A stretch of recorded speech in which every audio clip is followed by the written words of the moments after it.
يوافي نعمه ويكافئ مزيده. يا ربنا لك الحمد كما ينبغي لجلال وجهك وعظيم سلطانك.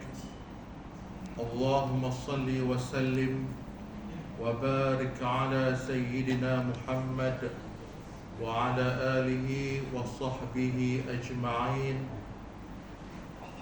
قال رب اشرح لي صدري ويسر لي أمري واحلل عقدة من لساني يفقه قولي. أما بعد. Yang dimuliakan Al-Fadil Tuan Imam, seluruh pegawai masjid, barisan AJK Masjid, para asatizah, tuan-tuan, puan-puan, muslimin, muslimat, hadirin, hadirat, mudah-mudahan kita semua dirahmati Allah Subhanahu wa ta'ala. Alhamdulillah, marilah sama-sama kita panjatkan setinggi-tinggi syukur kepada Allah Subhanahu wa ta'ala yang memberikan kepada kita kesempatan, kekuatan dapat sama-sama kita berkumpul mengimarahkan masjid yang berdekatan dengan kediaman kita. Mudah-mudahan Allah Ta'ala memberikan ganjaran yang terbaik di sisinya dan memberikan sakinah, kerahmatan, dan mengurniakan kepada setiap daripada kita pahala-pahala yang disediakan di dalam syurga. Allahumma amin. Kita pada muka surat 232. Masih lagi pada huraian hadis yang kelima menggunakan kitab Jami'ul Ulumi wal Hikam karangan Imam Ibnu Rajab Al-Hambali rahimahullahu ta'ala.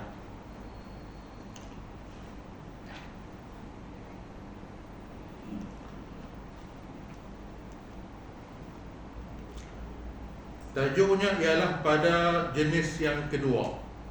Contoh-contoh jenis yang kedua. Jenis yang kedua ini tuan-tuan boleh rujuk pada muka surat 230,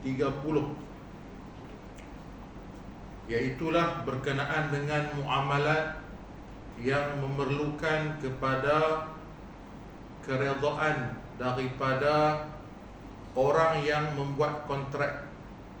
Sekiranya muamalat tersebut dipersetujui bersama, maka sah.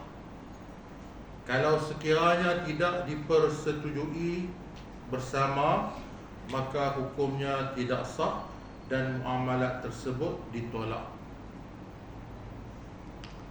Hari ini kita nak tengok contoh-contoh jenis yang kedua itu. Berdasarkan hadis yang kelima ini ialah man ahdasa fi amrina haza ma laysa minhu fahuwa raddun. Siapa-siapa yang mencipta, siapa-siapa yang mereka dalam urusan agama ini sesuatu perbuatan, sesuatu amalan yang bukan daripadanya, maka amalan tersebut ditolak, tidak diterima oleh Allah Subhanahu wa ta'ala. Baik, jenis yang kedua, ia mempunyai contoh yang banyak. Antaranya, yang pertama, wali mengahwinkan seorang perempuan tanpa izinnya, padahal perempuan itu tidak harus dikahwinkan kecuali dengan izinnya, yakni dengan persetujuannya. Nabi SAW telah menolak perkahwinan seorang janda yang dikahwinkan oleh ayahnya, sedangkan janda itu tidak suka. Baik, dalam akad perkahwinan. Seorang bapa dalam kes janda, apabila dia mengahwinkan anak perempuannya yang merupakan status janda, perkahwinan itu tidak dipersetujui oleh perempuan tersebut, maka Nabi SAW diadu hal kepadanya. Nabi SAW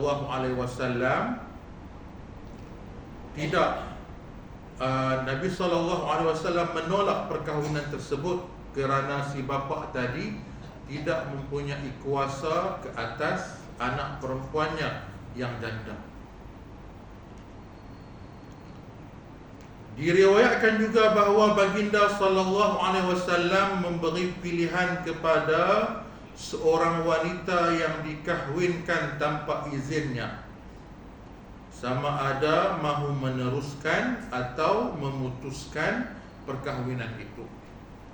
Dalam hadis yang lain diriwayatkan Nabi bagi pilihan kepada perempuan tadi. Kamu tak setuju dengan perkahwinan tadi? Kalau kamu tak setuju, boleh batalkan, boleh bubarkan perkahwinan tadi, boleh pisahkan. Tetapi kalau kamu setuju, perkahwinan tadi diteruskan. Ini ialah contoh yang kedua tadi. Kalau sekiranya akad itu melibatkan dua pihak, kalau yang bersetuju diteruskan, kalau tak setuju dibubarkan, tak diteruskan. Hadisnya tuan-tuan ada disebutkan daripada Ibnu Abbas radhiyallahu anhu, anna jariyata Bakran atatin Nabi sallallahu alaihi wasallam fazakarat anna abaha zawwajaha wa hiya karihatun faqayyaraha an-nabiy sallallahu alaihi wasallam. Disebutkan dalam hadis Ibnu Abbas, ada seorang perempuan datang jumpa Nabi sallallahu alaihi wasallam. Dia sebut kepada Nabi, ayah dia telah mengahwinkannya dengan seorang lelaki yang dia tak suka. Akhirnya Nabi memberi pilihan kepada perempuan tadi, sama ada untuk meneruskan ataupun untuk membatalkan perkahwinan tersebut. Dalam mazhab kita tuan-tuan, mazhab Syafi'i, seorang anak dara sunat kepada bapa untuk minta izin kepada dia.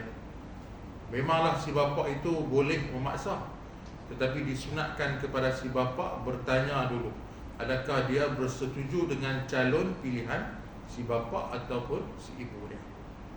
Sunat hukumnya. Pasal mereka lah yang nak kahwin, bukan kita. Jadi sunat kepada si bapa. Adapun dalam kes yang melibatkan janda, janda lah yang paling berhak untuk memilih pasangan hidupnya. Tuan-tuan, puan-puan yang dirahmati Allah Subhanahu wa ta'ala,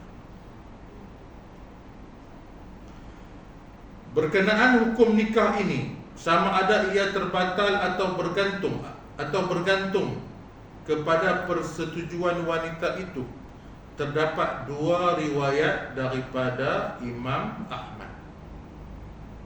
Dalam mazhab Hambali ada dua pandangan, mengikut pandangan Imam Ahmad. Wali yang pertama, pandangan yang pertama ialah wali berhak untuk mengahwinkannya. Pandangan yang pertama ialah wali berhak mengahwinkannya.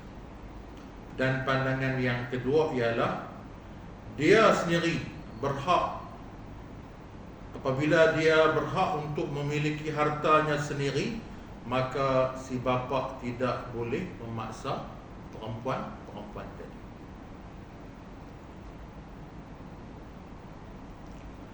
Baik, yang kedua, sekumpulan ulama berpendapat bahawa sesiapa bertindak, ini contoh yang lain pula. Sekumpulan ulama berpendapat bahawa sesiapa bertindak untuk orang lain pada harta orang itu tanpa izinnya, tindakan itu tidak terus menjadi batal, tetapi ia bergantung kepada keizinan orang itu. Jika dia izinkan, tindakan itu sah. Jika dia menolaknya, tindakan itu batal. Mereka berdalil dengan hadis Urwah bin Al-Ja' yang telah membeli 2 ekor biri-biri untuk Nabi SAW. Padahal baginda SAW menyuruh beliau membeli seekor sahaja. Kemudian beliau telah menjual salah seekor kambing itu, tetapi Nabi SAW tetap menerima tindakan beliau. Nabi suruh dia beli seekor seekor kambing, tapi dia pergi beli 2. Nabi bagi dekat dia 1 dinar. Disebutkan dalam hadis, Nabi bagi dekat dia 1 dinar. Nabi kata hampir beli kambing ataupun kambing yang cukup umur untuk buat korban, tapi dia pergi beli 2. 1 dinar yang dia ada tu, dia dapat 2 ekor. Sebab biasanya orang 1 dinar dapat seekor je, tapi dia boleh beli sampai 2. Yang pertama, dia menyalahi dengan perintah Nabi. Nabi kata beli seekor je, dia beli 2. Kemudian seekor lagi itu dia pergi jual balik dengan harga 1 dinar. Kemudian dia balik jumpa Nabi, bagi dekat Nabi seekor kambing dan juga 1 dinar. Untunglah, kan? Tak luar 1 dinar tadi. Nabi terima. Nabi terima cara yang dia buat. Nabi setuju. Bermakna tindakan dia walaupun melibatkan hak orang lain, hak Nabi, tetapi Nabi SAW mempersetujui tindakannya, bermakna tindakannya sah. Kalau Nabi bantah, maknanya perbuatannya tidak sah. Jadi dia bergantung kepada persetujuan daripada pemilik asal tadi, orang yang memerintahkan tadi. Sampai Nabi sebut dalam hadis tu, Nabi kata dia ni kalau jual tanah pun laku. Maknanya pandai meniaga, pandai meniaga.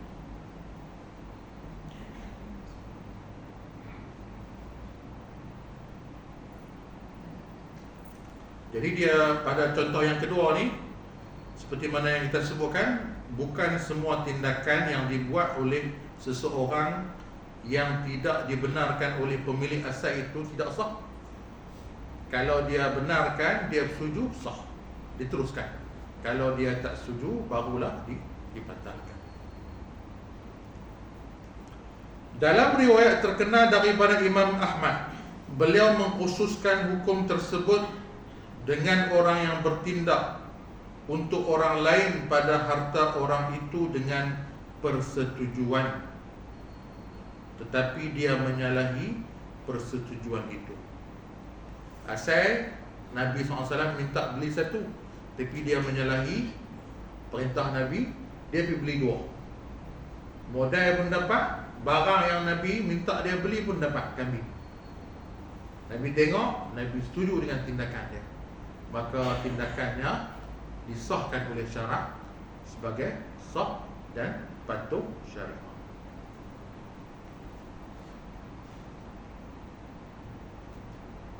Baik. Dia, kalau kita tengok dalam masyarakat kita pun macam tu juga, kita panggil apa nama? Bai'ul fuduli, kalau tak silap saya. Bai'ul fuduli. Kita meniaga, contoh meniaga di nak hari Jumaat, contoh meniaga buah apa ni? Buah muatan daripada Perak, contohlah 1 kilo sikat RM10. Kawan kita pula jual limau, seharga RM10. Dia pergi kencing ke, dia pergi mana-mana, pergi beli cucuk ke apa ke, tak ada siapa. Dia pun tak mewakilkan kepada kita pun untuk jual tadi. Orang duk main, duk queue lah, pakai nak beli limau dia. Kita pun tolong jual bagi pihak dia. Kita tolong jual bagi pihak dia. Lepas dia main, baru kita beritahu, aku tolong jual untuk hang. Dia kata okey, diterima. Dia kata, aku tak okey pun kan. Tu payah nak kena cari beli orang mai beli tu tuan. Tapi biasanya dia lagi seronok lah, pasal kita tolong jual yang tu untuk dia.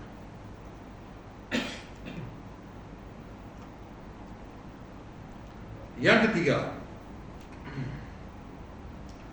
tindakan pemindahan milik oleh pesakit pada semua hartanya, adakah ia batal sama sekali atau tindakannya pada 2/3 hartanya, bergantung kepada keizinan pewaris. Baik,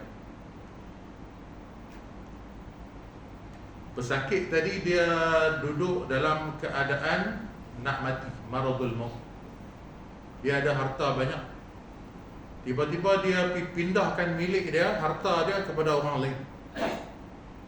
Baik, adakah transaksi yang dia buat, pemindahan yang dia buat itu diterima ataupun tidak, ditolak oleh syarak, ataupun hanya diterima pada 1/3 sahaja mengikut hukum wasiat?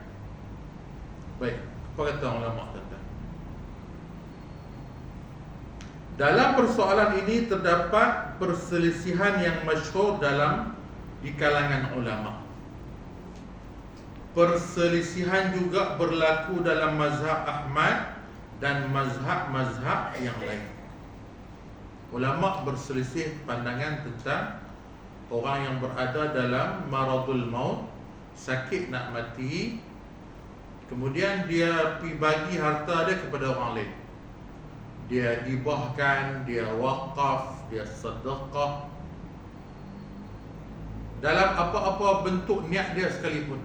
Sama ada untuk, kita tak tahu niat dia, mungkin dia memang betul dia nak buat baik, ataupun dia nak menginaya waris dia. Baik, kita tengok tuan-tuan. Telah sahih bahawa diadukan kepada Nabi SAW tentang seorang lelaki yang telah membebaskan 6 orang hambanya ketika hampir mati. Beliau tidak ada harta selain hamba-hamba itu. Baginda SAW pun memanggil mereka, lalu membahagikan mereka kepada 3 bahagian. Ada seorang lelaki, dia nak mati.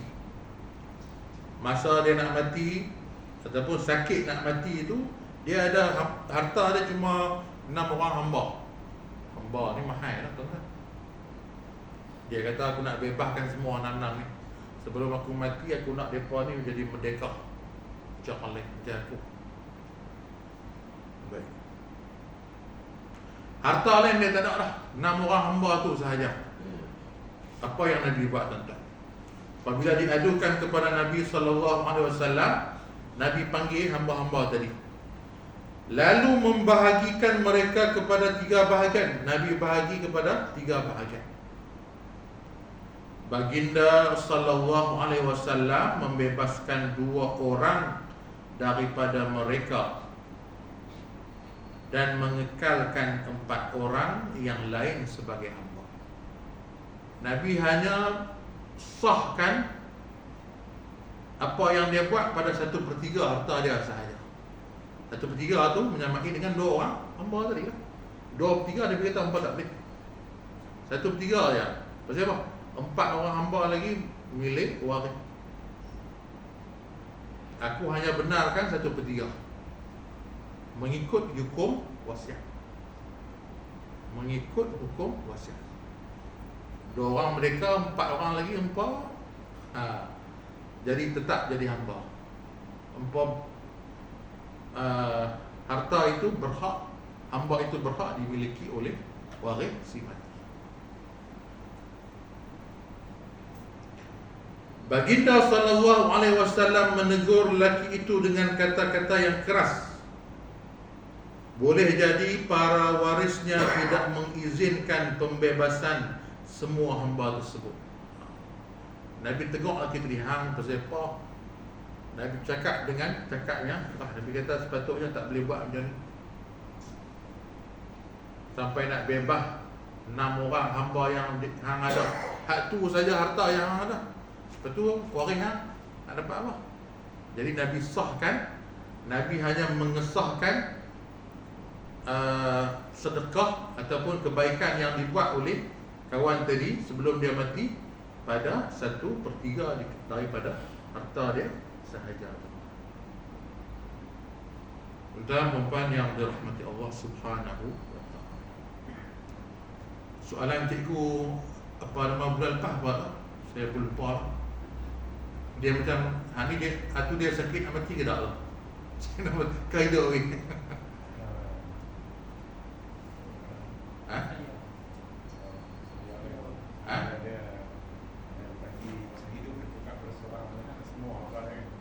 Seorang anak semua atas dia.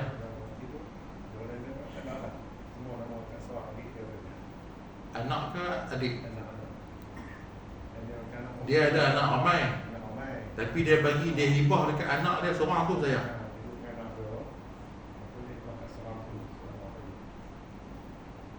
Lepas tu mati ke orang tu? Mati lah.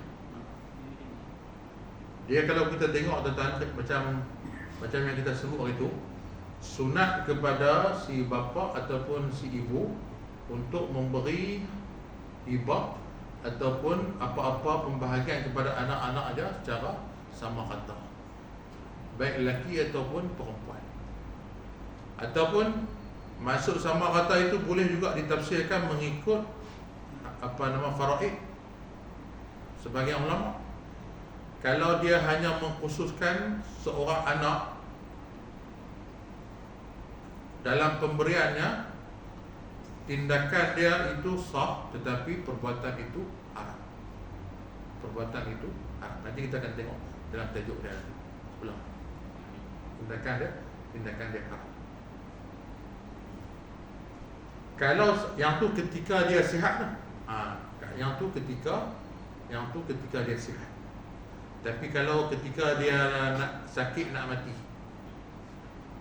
kalau Dr. Wahbah Zuhairi dia lagi perincikan, dia bukan takat orang yang sakit nak mati, orang-orang yang berisiko nak mati, orang-orang yang berada di barisan hadapan, orang yang masuk penjara, orang yang nak mati, nak lemah, orang-orang yang duduk dalam kebakaran. Sama hukum dia macam mana orang yang nak sakit nak mati. Pasal ilat dia sama, nak mati, cuma tak sakit, ada risiko untuk mati. Kalau kita tengok dalam enactment undang-undang di Malaysia ni, tuan-tuan, dia ada sebut kepada kita hibah berkenaan dengan orang yang nak mati. Pada asalnya si bapa ataupun si ibu, asasnya ialah seseorang itu kalau dia nak bagi, bagusnya masa dia sihat. Masa dia sihat, kan Nabi sebut dalam sebuah hadis, sedekah yang terbaik kamu bersedekah semasa kamu sahihun syahihun, sihat, dan masa tu kita berasa kedekut dan kita masih lagi teringin pada harta tersebut. Dan Nabi sebut masa tu kita bimbang, kalau kita bagi kita jatuh miskin. Masa tu hibah yang kita buat baik masa tu. Pasal apa? Masa tu kita dalam keadaan nak juga kepada harta tersebut. Kalau bagi ke anak kita pun tak tahu, ada orang yang sampai umur 100 tahun, 100 lebih kan. Kadang-kadang dia kerja 30 tahun, makan penting lebih daripada kerja ni kan. Itu asal dia macam tu. Kalau kita tengok, tuan-tuan, sekiranya si bapa ataupun si ibu dia bagi kepada anak dia, kalau kita tengok amalan perundangan kita disebutkan di sini, saya baca sikit. Dalam konteks amalan perundangan di Malaysia, maradul maut menjadi sekatan hibah untuk dilaksanakan sebagaimana yang telah diakad ketika hidup pemilik harta. Namun adalah penting untuk dibuktikan bahawa pemilik harta semasa hidupnya ketika melafazkan akad hibah berada dalam keadaan maradul maut. Masa dia nak bagi kepada anak dia tu, contoh dia bagi kepada anak dia seorang, dua orang. Anak ada 6 orang, dia bagi kat 2 orang saja. Hibah pemberian semasa hidup. Kalau masa dia sihat, okey. Dan kita dah sebut tadi, sunat dia agihkan sama rata kepada mereka. Kalau dia hanya mengkhususkan kepada seorang saja, dalam mazhab kita sah, tapi perbuatan tersebut haram. Pasal nanti kita akan tengok ada hadis Nabi SAW tegur sahabat, dia mengkhususkan kepada seorang anak dia saja pemberian. Nabi kata, hang ambil balik. Pasal apa? Takut bergaduh. Nabi tegur dia.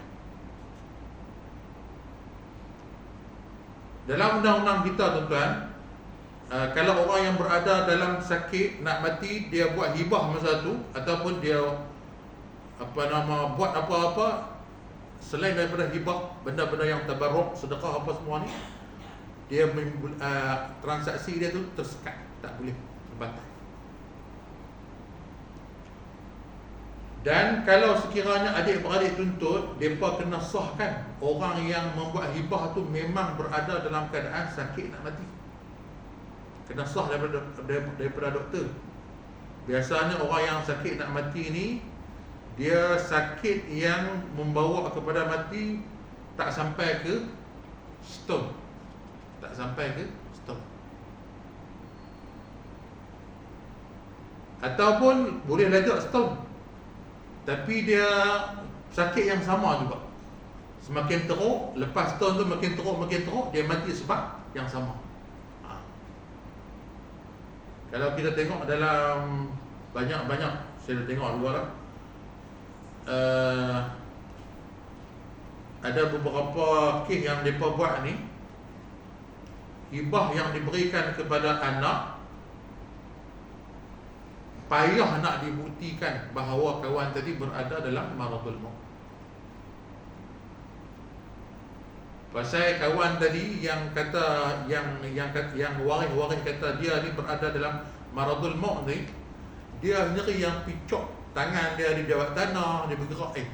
Kalau kata hang sakit nak mati, macam mana hang dia bergerak masa dia pergi buat hibah tu? Dia sendiri yang pergi ke bank, pergi pejabat tanah, pergi berurusan, bergerak sendiri. Bermakna dia dalam keadaan sihat. Kalau dia aktif sendiri, kan ada usul ke yang tu perlu pada pengesahan. Cerita dia perlu kepada pengesahan doktor. Kalau yang kes dalam cikgu ni, dia sakit nak mati ke ataupun sihat? Kita tengok keadaan tu.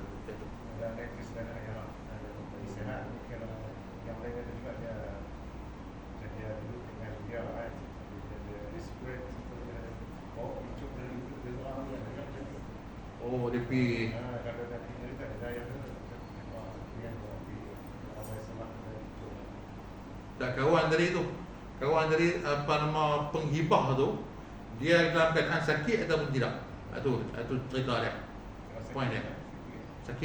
Sakit tu boleh bawa kepada kematian tak?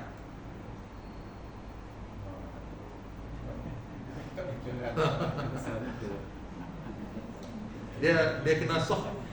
Sebab tu kalau waris lain tuntut, dia kena sah. Pasal asasnya, pasal hibah ni dia boleh bagi kepada dekat waris terdekat dan juga orang lain. Pasal harta dia. Kalau kita nak sebut kata dia dalam keadaan sakit, perlu kepada bukti, pengesahan daripada doktor.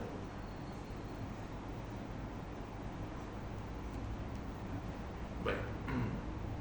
Itu amalan amalan undang-undang dalam negeri kita.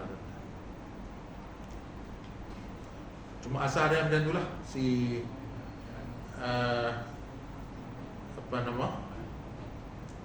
asalnya ialah sepatutnya diberikan kepada semua anak secara sama rata.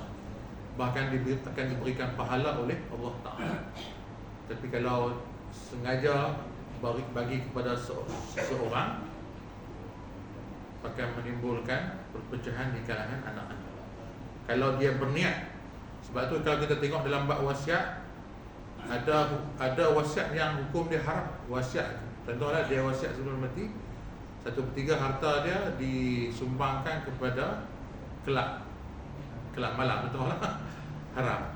Termasuklah juga dia berwasiat dengan maksud, dengan niat untuk menghalang sebahagian daripada waris.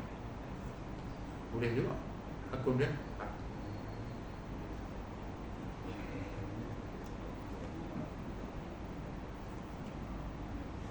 Baik.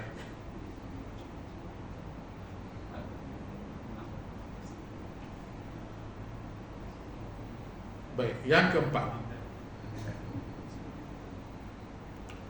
dia kadang-kadang apa yang kita baca dalam kitab fiqh, dia daripada sudut pengamalan undang-undang dia kadang-kadang dia berbeza sedikit.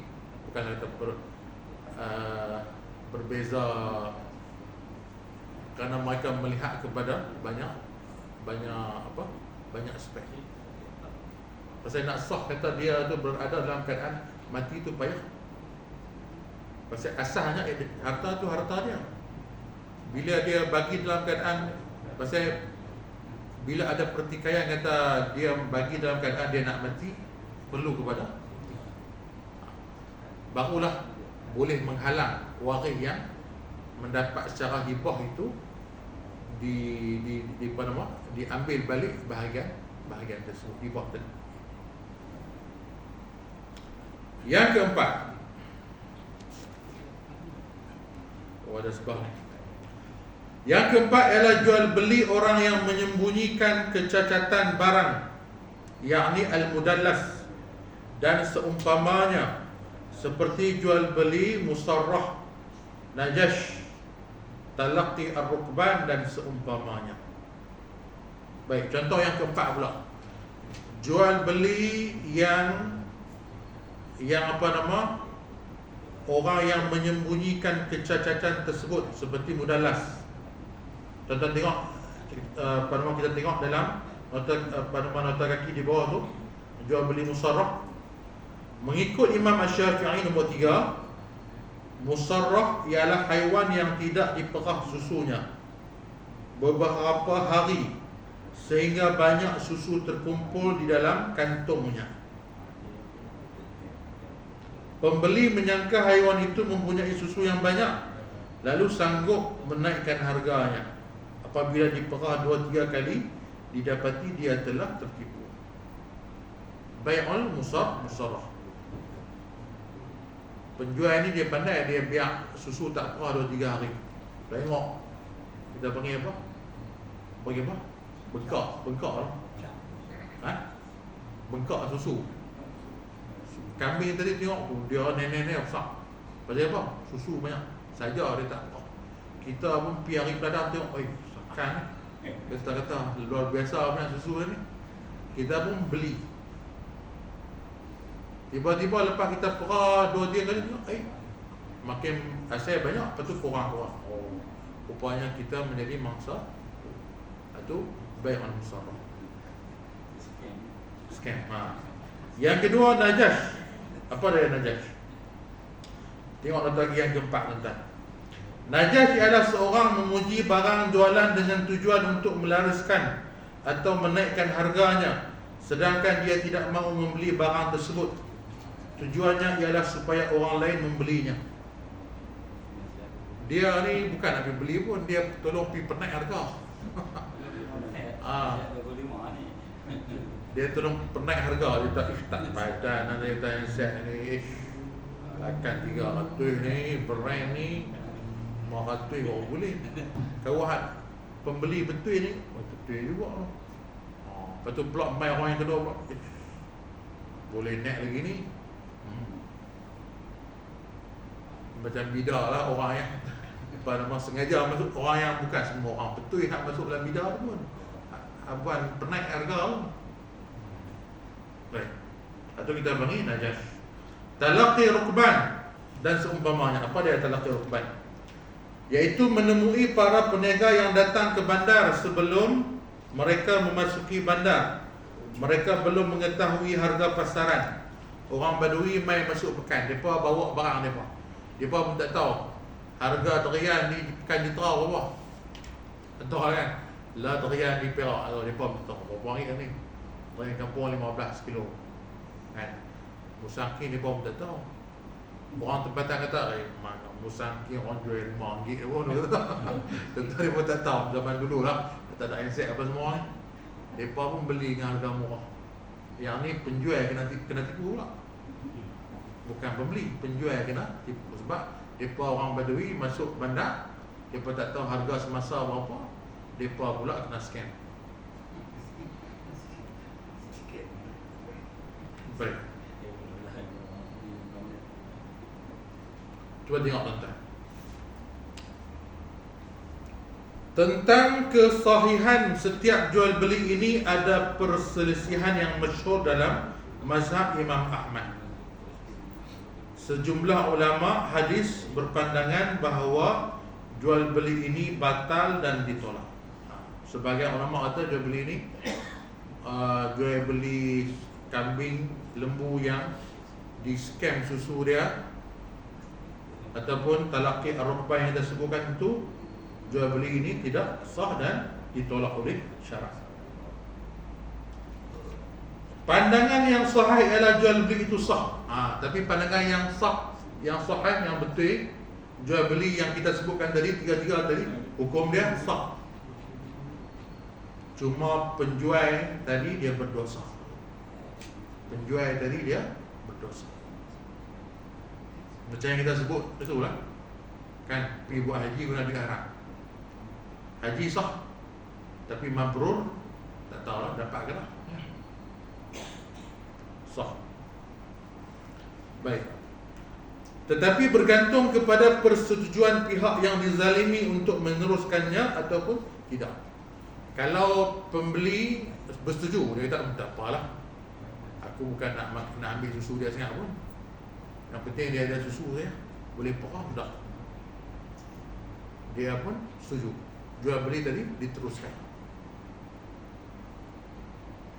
Ataupun orang lepas dia kata, orang yang kena apa, yang kena scam tadi, dia kata rupanya handset ni tak sampai 500 300 dah.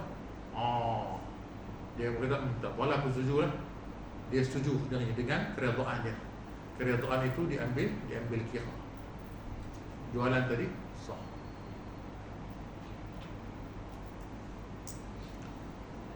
Kalau dalam mazhab kita tuan-tuan, orang dalam bab beli kambing ataupun lembu yang ditipu susu dia tadi, pembeli dia ada hak untuk khiyar.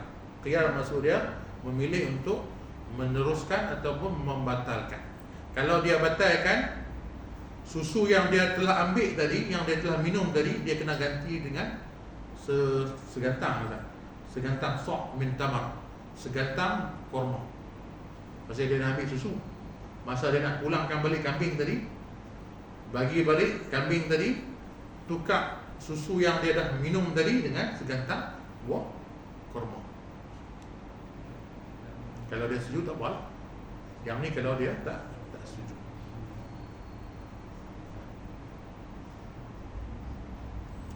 Sesungguhnya telah sahih bahawa Nabi SAW telah memberi pilihan untuk meneruskan atau membatalkan akad kepada pembeli musarrah. Baginda juga telah memberi pilihan kepada peniaga yang terlibat dengan talaqi ar-rukban apabila mereka memasuki bandar. Macam itulah juga dalam kes orang Badawi masuk bandar, bawa barang mereka. Orang Badawi tadi dia tak tahu harga semasa, dia pun jual dengan harga yang murah kepada penduduk bandar tersebut. Maka ketika itu kalau mereka rasa mereka tertipu, mereka berhak untuk membatalkan. Kalau mereka setuju, teruskan. Semua ini menunjukkan bahawa akad itu tidak ditolak daripada asalnya.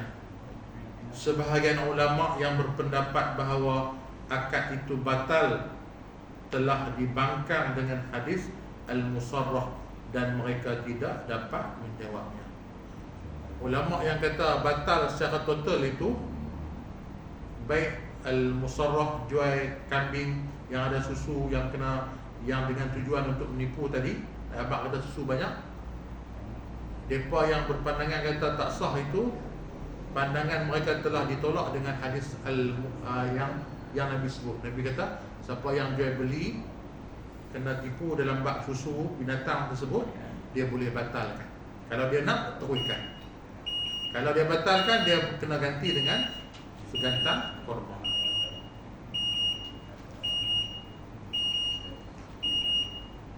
Baik sikit lagi tuan. Ulama yang menganggap jual beli orang bandar daripada ulama yang menganggap jual beli orang bandar daripada orang Badawi adalah sah, talaqi ar-rukban, menyamakan jual beli tersebut dengan jenis jual beli di atas. Sementara ulama yang membatalkan pula menjadikan hak itu sebagai hak semua penduduk sesebuah negeri. Mereka pula tidak terhitung, maka menggugurkan hak mereka tidak mungkin berlaku. Oleh itu hak itu menjadi seperti hak Allah Azza wa Jalla. Sekian. Yang kelima, jika seseorang menjual hamba yang haram dipisahkan seperti ibu dan anaknya, tetapi dia memisahkan juga antara mereka, adakah jual beli itu batal dan ditolak atau bergantung kepada persetujuan mereka? Jual beli hamba tu sepasang, adik-beradik, haram untuk pisahkan adik-beradik tersebut. Kalau nak jual dua-dua tu, tapi dia jual seorang-seorang. Jual adik, kau tak jual. Adakah jual beli tersebut sah ataupun tidak? Adakah perlu mengikut persetujuan mereka? Kalau mereka tak apalah, nak pisahkan kami yang minta apa? Diriwayatkan bahawa Nabi SAW telah memerintahkan supaya jual beli ini ditolak. Imam Ahmad menyatakan bahawa tidak harus memisahkan antara mereka sekalipun mereka meretainya. Imam Ahmad kata walaupun mereka setuju untuk dipisahkan, jual kakak saja ataupun jual adik saja, persetujuan mereka tak diambil kira. Sejumlah ulama seperti An-Naqai, Ubaidullah bin Al-Hasan Al-Ambari berpendapat bahawa harus memisahkan antara mereka dengan persetujuan mereka. Khilaf. Belajar khilafnya atas. Hak ni kata setuju, hak ni kata tak setuju, bergantung kepada dalil masing-masing.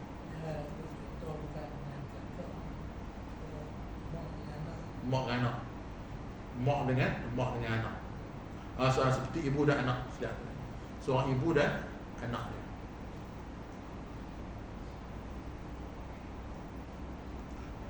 Sikit lagi tuan, bagi sampai tajuk tadi.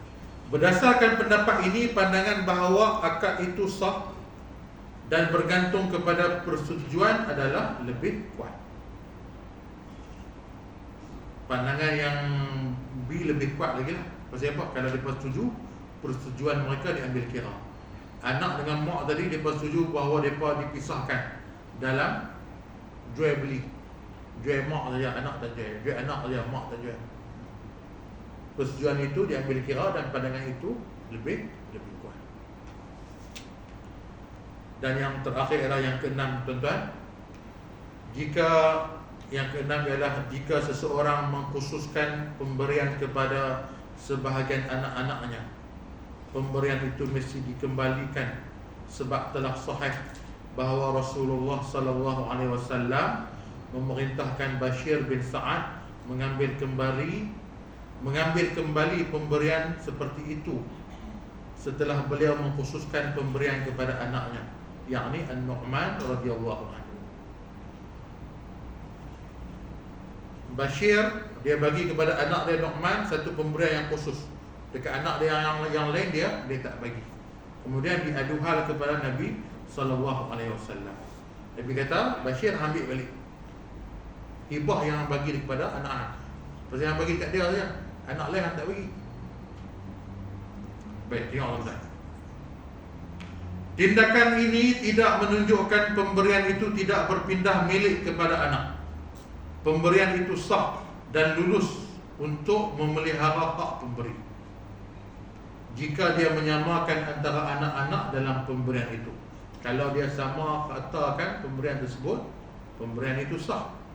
Isunya ialah dia tak samakan antara pemberian kepada anak-anaknya.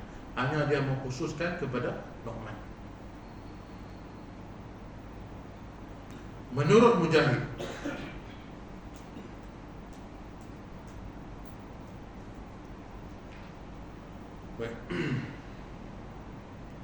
menurut Mujahid, jika si ayah meninggal dunia sebelum sempat berbuat demikian, pemberian itu menjadi harta pusaka. Kalau si ayah tadi dia belum sempat mengambil balik harta yang dia bagi kepada anak dia tadi, harta tersebut dijadikan sebagai harta pusaka.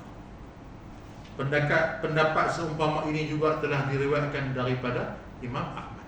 Sebab dia ada, nanti kita akan tengok dalam bab ghibah nanti, kadang-kadang si bapa dia bagi tapi si anak tu dia belum terima lagi, dia belum genggam lagi barang tadi, dia tak dapat lagi.